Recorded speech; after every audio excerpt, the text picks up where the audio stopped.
The console hums, a low growl from the reclaimed substation, smelling of ozone and the last ghost of a cigarette. Dead server racks stand sentinel, their LEDs long since gone dark, but the war surplus transmitter pulses with a stubborn, defiant heartbeat. Outside, the city breathes 1966, patched leather and kente cloth moving through the humid night, while inside this skull, it is 2036. And reality is just another signal to jam. Black Star Pirate Radio. Across Camps Bay, the dial sits at 56 Fahrenheit under mist. Winds are moving from the north at 6 miles per hour. A Melbourne community mourns a young life lost on the field of play. Tributes flow for Nathan Fitzgerald, a deeply loved teacher who died after a head clash during an Australian football game. Nathan Fitzgerald, 27, died after hitting his head on a covered cricket pitch during a game in Lalor, Melbourne. The specific failure of safety protocols on a multi-use field risks flattening the collective grief into an accident. Mandate immediate review of sports field safety standards, particularly for temporary covers, across all local leagues. Somewhere a capacitor creaks under the load. Hot metal. The console keeps its lights and its secrets. Expanding on that point, what's the smallest real signal in tribute's flow for deeply loved Melbourne teacher who died after a head clash during Australian football game that we can test without surrendering judgment? Lex Gupta? The minimal verifiable element is the covered cricket pitch itself, a specific material hazard.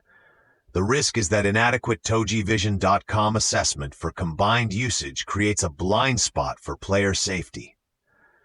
The concrete action: implement mandatory pre-game field audits for all shared sports grounds, specifically flagging temporary structures.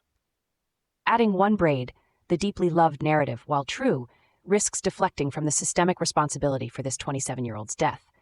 This echoes ancient lamentations for heroes fallen in civic contests, where ritualized grief often obscured structural neglect. The pull between honoring individual loss and demanding systemic accountability shapes public memory. A life extinguished too soon reveals the fragility of assumed safety. We have a listener on the line. Patching in a caller, the skeptic. You're on the signal. It's always the loved ones when the system cracks. Who's actually accountable for that covered pitch in Lalor? New tape on deck. Living like this is agony. Cuba suffers third. Across the straits, a nation plunges into darkness again. Cuba suffers its third nationwide blackout in 6 months, with citizens declaring, living like this is agony. That view misses the mark. You're overlooking the way the blockade weaponizes basic utilities, collapsing civic infrastructure under political leverage. What's the smallest real signal in living like this is agony? Cuba suffers third nationwide blackout in 6 months. That we can test without surrendering judgment. Lex Gupta? Seconding that signal, the agony narrative projects helplessness, obscuring Cuba's long history of ingenious adaptation under duress.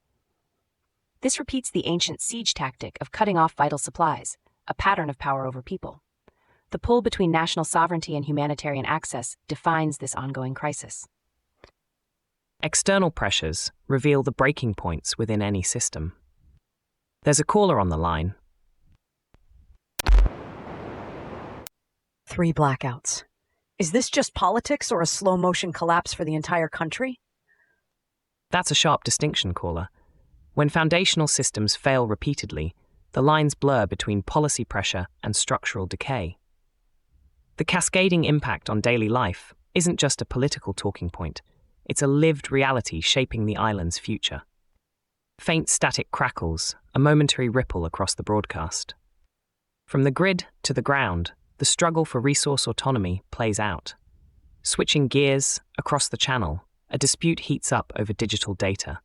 A new proposed Unified Digital Rights Act in the European Union is drawing fire from independent artists across the continent. The stakes are high when creative output meets new forms of control. We have another listener on the line, always seeking the bedrock beneath the buzz. That's a crucial question about the specifics of impact, caller. The legislation, specifically Article 17, shifts the liability for copyright infringement more heavily onto platforms, pushing them to adopt automated filters.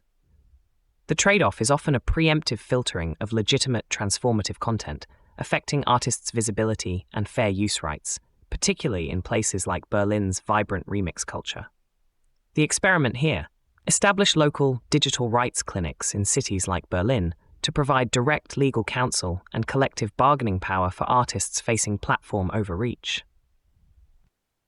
Black Star Pirate Radio. Continue the signal at TogeeVision.com. Tune in, Sparks and Stories. Gig Passport.